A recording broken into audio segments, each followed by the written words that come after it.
François Hollande et Ségolène Royal, bien qu'ils aient partagé une carrière politique commune, étaient avant tout deux figures complémentaires dans un parti socialiste en pleine évolution. Leur relation a débuté dans une époque où le paysage politique français était marqué par un besoin de renouvellement et de réforme. Le Parti socialiste, alors sous l'ombre de François Mitterrand, connaissait des bouleversements internes et des tensions autour de la direction à prendre pour le futur. C'est dans ce contexte que Hollande et Royal, tous deux jeunes et ambitieux, ont trouvé leur place. Leurs premiers pas ensemble ont eu lieu dans les coulisses du PS, où Ségolène Royal, militante passionnée, s'est progressivement imposée comme une figure montante. Hollande, lui, était l'archétype du technocrate, précis, méthodique, un homme de l'ombre qui savait parfaitement manœuvrer dans les arcanes du pouvoir. Leur union a marqué l'union entre la passion et la stratégie, une combinaison qui a séduit et déstabilisé les observateurs politiques. Mais leur relation ne se limitait pas à un simple partenariat personnel.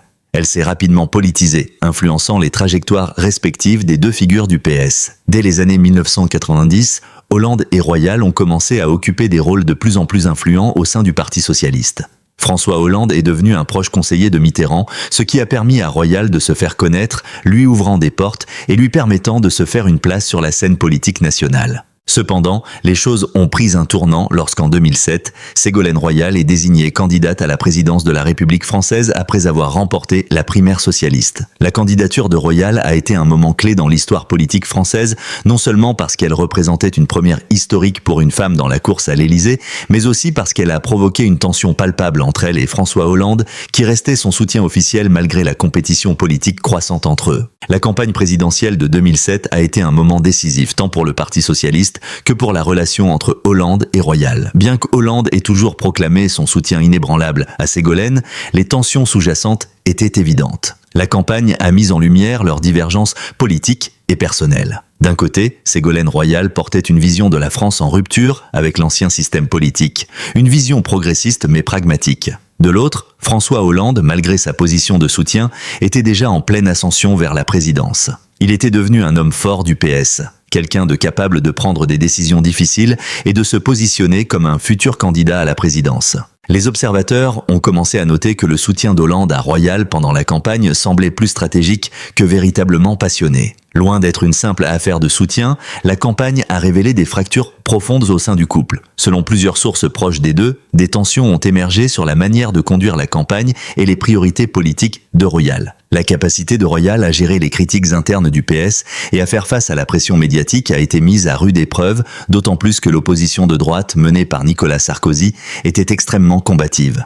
Dès le premier tour de l'élection, il est apparu que Royal n'avait pas réussi à galvaniser l'électorat de gauche de manière suffisante. Ce manque de soutien, en particulier parmi les électeurs de la gauche radicale, a joué un rôle crucial dans sa défaite face à Nicolas Sarkozy, qui a remporté la présidence avec un discours plus dynamique et une approche plus populiste. Mais derrière cette défaite se trouvait une réalité plus amère. Les relations entre Hollande et Royal s'étaient dégradées au point que leur soutien mutuel n'était plus qu'une façade. Après la défaite de 2007, les tensions entre Hollande et Royal se sont intensifiées. Leur séparation politique s'est accompagnée d'une rupture personnelle. Selon les proches du couple, leur relation était devenue de plus en plus difficile à maintenir en raison des pressions croissantes. Leurs ambitions respectives, toujours plus divergentes, ont fait en sorte qu'ils n'étaient plus en mesure de concilier vie personnelle et vie professionnelle. La campagne de 2007 avait mis en lumière non seulement leurs désaccords politiques, mais aussi la manière dont leurs ambitions personnelles avaient pris le pas sur leur relation. François Hollande, malgré sa position officielle de soutien à Ségolène Royal, a vite pris ses distances après la défaite. Il est rapidement devenu le candidat préféré du PS pour la présidentielle de 2012, tandis que Royal, après avoir été écarté du jeu politique principal, a pris une route différente. Les années suivantes ont été marquées par des tensions internes au PS, une montée en puissance d'Hollande et un retrait progressif de Royal. Mais ce n'est qu'en 2023, dans ses mémoires, que François Hollande a révélé ce qu'il pensait vraiment de leur relation et des raisons sous-jacentes à leur séparation. Il a admis, pour la première fois, que le poids de la politique et les ambitions personnelles avaient été des facteurs déterminants dans leur rupture. Il a également évoqué des moments de grande intimité qui étaient loin de la simple scène politique, mais qui étaient également marqués par des manipulations stratégiques et des compromis difficiles. Dans ses mémoires, François Hollande a évoqué son respect profond pour Ségolène Royal et l'importance de son rôle dans l'histoire du PS, mais il a aussi levé le voile sur les véritables raisons qui ont conduit à la fin de leur relation. Selon Hollande, Royal avait toujours voulu garder le contrôle de sa carrière et parfois se montrer plus indépendante qu'il ne l'avait imaginé. La gestion des crises politiques, les tensions liées à leurs divergences stratégiques et surtout l'impact de leur vie publique sur leur vie personnelle ont été des facteurs essentiels dans cette séparation. Les révélations de Hollande ne concernent pas uniquement les événements politiques, mais aussi des moments plus personnels. Il a évoqué des discussions privées, des frustrations accumulées et des moments de solitude partagée, où il a ressenti que la politique avait pris le dessus sur tout le reste. Cette confession choquante a révélé à quel point la politique et l'ambition personnelle peuvent être des forces déstabilisatrices dans une relation.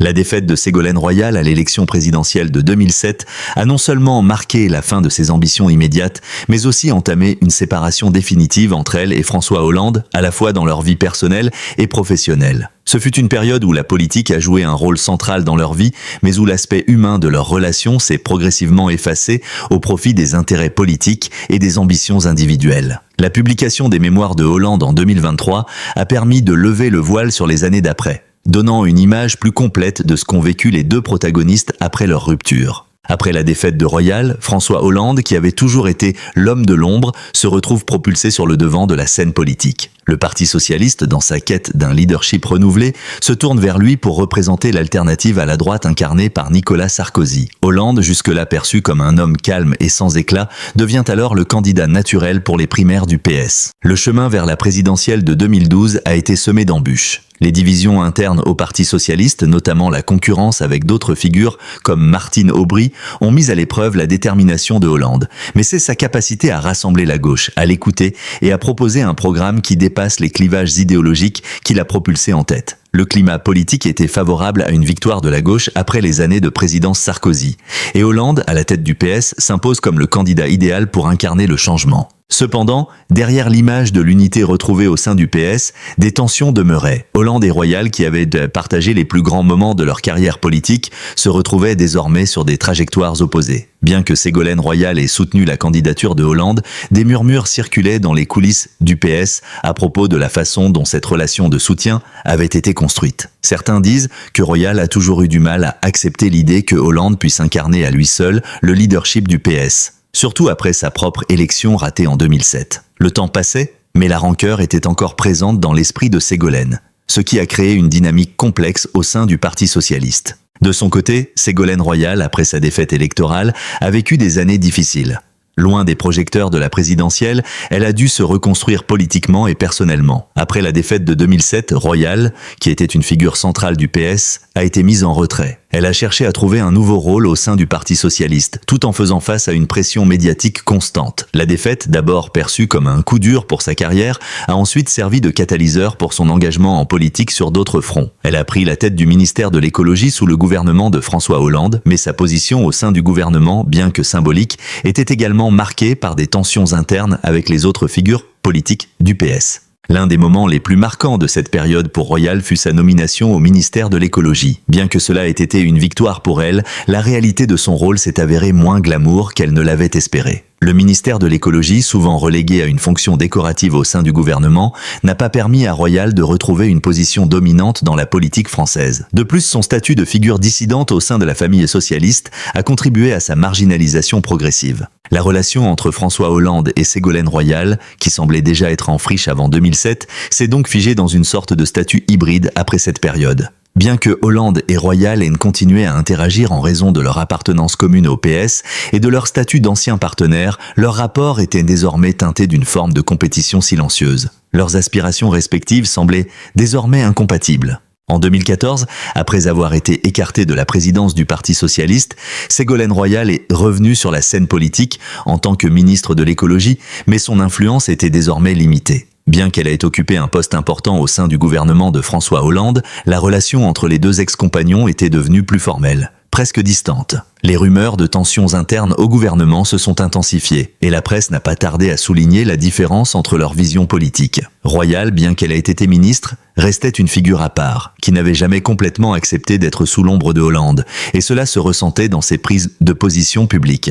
L'une des grandes révélations que Hollande fait dans ses mémoires est de reconnaître que malgré leur soutien mutuel lors de la campagne de 2012, il a toujours eu des doutes sur la capacité de Royal à se contenter d'un rôle subordonné. Il admet que leur vision de la politique et de l'avenir différait fondamentalement. Là où lui cherchait l'unité du PS, Royal restait une figure de rupture, toujours prête à remettre en question l'orthodoxie du parti et à proposer des idées nouvelles. Ces tensions, qui avaient débuté pendant la campagne de 2007, se sont intensifiées au fur et à mesure que les années passaient, donnant lieu à une relation de plus en plus complexe.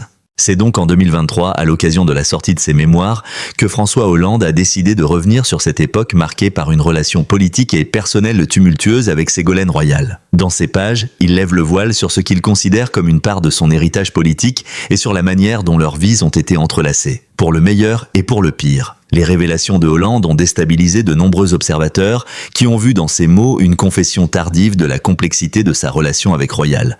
Pour lui, il s'agissait d'un acte nécessaire pour clarifier les choses et enfin faire face à une vérité qu'il avait longtemps cachée.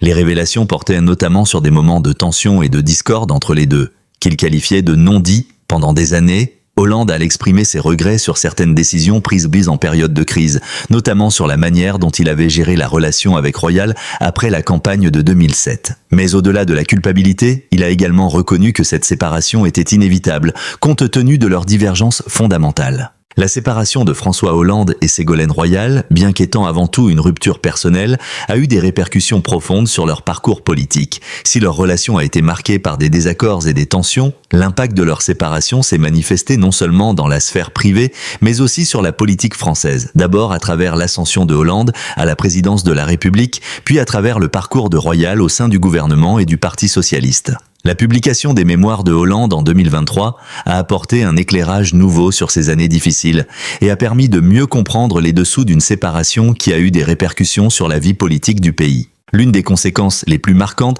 de la séparation de Hollande et Royal a été la fracture qui s'est progressivement installée au sein du Parti socialiste. En 2007, après la défaite de Royal face à Nicolas Sarkozy, le PS a dû faire face à un dilemme. Comment se relever de cet échec tout en restant fidèle à ses valeurs fondatrices ? La réponse est venu de François Hollande, qui a rapidement pris les rênes du parti, non seulement en tant que président, mais aussi en tant que leader incontesté du courant réformiste au sein du PS. Le rapprochement avec les figures modérées du PS, notamment celle du courant des nouveaux sociaux-démocrates, a permis à Hollande de s'imposer comme une alternative sérieuse face aux divisions internes qui secouaient le parti. Cependant, cette ascension s'est faite au détriment de Ségolène Royal, qui, après avoir été mise en retrait suite à sa défaite en 2007, s'est trouvée dans une position inconfortable. Les tentatives de Royal de reprendre du pouvoir au sein du PS, en s'opposant à Hollande sur plusieurs points stratégiques, ont exacerbé les tensions et ont révélé des fissures dans l'unité du parti. Les mémoires de Hollande révèlent comment les manœuvres politiques de Royal, qui tentait à tout prix de rester une figure influente du PS, ont souvent été perçues comme une forme de défiance envers lui. Hollande admet que même après leur séparation, Royal a continué à se battre pour ses idées et son image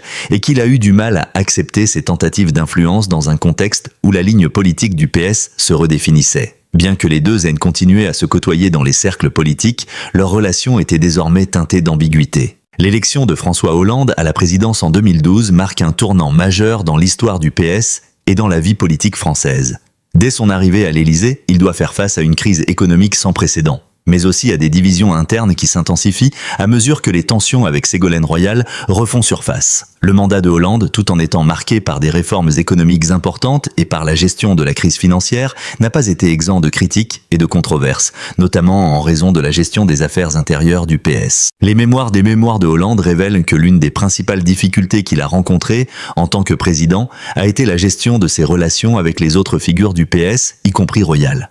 Cette dernière, bien qu'éloignée de l'Élysée, a continué à exercer une forme de pression sur Hollande, en particulier à travers ses prises de position publiques et ses apparitions médiatiques. Elle a aussi été un soutien indéfectible pour certains de ses alliés politiques, ce qui a contribué à maintenir un climat de tension entre les différentes factions du PS. L'une des périodes les plus tendues de la présidence de Hollande a été celle de 2014-2015, lorsque la question de la réforme du Code du travail a provoqué des grèves et des manifestations à travers le pays. La division au sein du PS était palpable, avec des figures comme Ségolène Royal appelant à un durcissement des positions, tandis que Hollande choisissait une voie plus modérée. Cette divergence d'opinion sur la manière de gérer la crise sociale a accentué les fractures au sein du parti, créant une atmosphère de défiance qui perdurera pendant les années suivantes.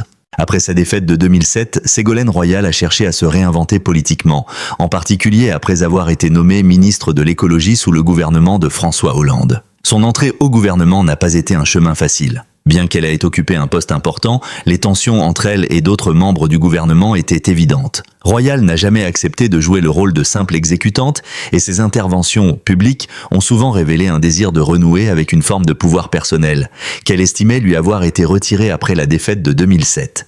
Les relations avec Hollande étaient particulièrement tendues pendant cette période, avec des déclarations publiques de Royal qui laissaient entendre qu'elle avait des différends avec certaines politiques mises en place par le président. Si son entrée au gouvernement avait été perçue comme une victoire personnelle, elle n'a pas empêché Royal de continuer à s'opposer à certains choix de son ancien compagnon. Une opposition qui, selon les mémoires de Hollande, était à la fois politique et personnelle. Malgré cela, Ségolène Royal n'a jamais complètement quitté le jeu politique. Elle a continué à influencer les débats au sein du PS et à participer activement à la vie politique locale et nationale, tout en menant des combats pour ses idées. Mais l'ombre de François Hollande, qui restait le président du parti, a toujours pesé sur ses initiatives.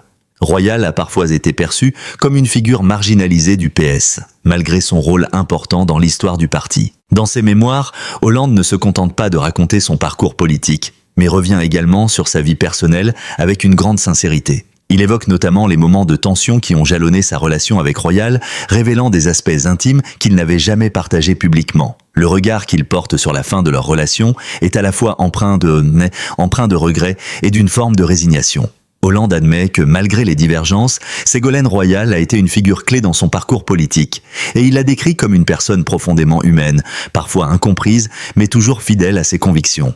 Les mémoires de Hollande révèlent aussi que, malgré la distance qui s'est installée entre eux, il a toujours ressenti une forme de respect pour la combativité de Royal. Les tensions qui ont existé entre eux, dit-il, ont été le reflet de leur personnalité forte et de leurs ambitions respectives. Le président, dans ses écrits, exprime aussi la douleur de cette rupture, qui a été l'une des plus difficiles de sa vie, non seulement à cause de la politique, mais aussi en raison de la place qu'occupait Ségolène dans sa vie personnelle. À la fin de son mandat présidentiel en 2017, François Hollande, après avoir affronté des défis multiples tant sur le plan économique que social, laisse derrière lui un parti socialiste profondément fragmenté. Le PS, qui avait dominé la scène politique française pendant des décennies, se retrouve en crise, particulièrement après la défaite de Benoît Hamon à l'élection présidentielle de 2017. La présidence de Hollande n'a pas suffi à maintenir l'unité du PS et l'ascension d'Emmanuel Macron avec son mouvement La République en marche a symbolisé la fin de l'hégémonie du Parti socialiste sur le paysage politique français. Cette transition a aussi marqué un tournant pour Ségolène Royal, qui, bien qu'éloignée du pouvoir, continuait de jouer un rôle dans les coulisses de la politique française. François Hollande laisse un héritage controversé. D'un côté, il est reconnu pour avoir stabilisé la France après les années de crise de 2008, en prenant des mesures d'austérité et en poursuivant des réformes économiques majeures, mais son mandat a aussi été marqué par de profondes divisions internes. La loi sur le mariage pour tous, l'une des réformes emblématiques de son quinquennat, a été un succès pour le gouvernement, mais d'autres réformes, comme celle du Code du travail, ont rencontré une vive opposition. De plus, la situation économique du pays, bien qu'améliorée en termes de croissance et de réduction du chômage en fin de mandat, n'a pas permis à Hollande de capitaliser politiquement sur ses réalisations. En dehors de la politique intérieure, Hollande a également joué un rôle majeur sur la scène internationale, notamment avec l'accord de Paris sur le climat en 2015. Cet accord a été l'un des moments forts de son mandat, et il a permis à la France de se positionner comme un leader en matière de politique environnementale. Cependant, sur le plan politique, la présidence Hollande a aussi été marquée par des échecs et des critiques, notamment à cause de sa gestion des attentats terroristes de 2015 et de son incapacité à redonner à la gauche une direction claire. Dans ses mémoires, Hollande fait un bilan de son héritage, admettant des erreurs, mais aussi des succès. Ce qui ressort clairement, c'est la difficulté qu'il a eue à naviguer dans un monde politique qui changeait rapidement. À la fin de son mandat, il se retire de la vie publique de manière discrète, laissant la place à Emmanuel Macron, un ancien ministre sous sa présidence, qui incarne un renouveau politique, un changement radical par rapport aux vieilles structures du PS. Pendant ce temps, Ségolène Royal a, quant à elle, pris du recul après son passage au gouvernement sous la présidence de Hollande. Bien qu'elle ait eu une carrière marquée par des succès dans des domaines comme l'écologie, la santé et l'éducation, son rôle dans le gouvernement de Hollande ne lui a pas permis de retrouver une place centrale dans la politique française. Elle a continué à être une voix critique du gouvernement et a même fait des tentatives pour revenir dans la politique active, en particulier lors des élections législatives et régionales. Son influence, bien que réduite, est restée perceptible, notamment lorsqu'elle a pris position contre certains des choix politiques de Hollande, comme la réforme du Code du travail ou la politique économique du gouvernement. Elle a continué à représenter une forme de dissidence au sein du Parti socialiste, toujours fidèle à son image de femme politique indépendante, mais constamment en marge des grands projets gouvernementaux. Royal n'a jamais cessé de se positionner comme une figure de la gauche réformatrice, appelant à plus de radicalité dans les réformes sociales. L'un des aspects les plus fascinants de l'évolution de la relation entre François Hollande et Ségolène Royal a été leur réconciliation tardive. Si la rupture,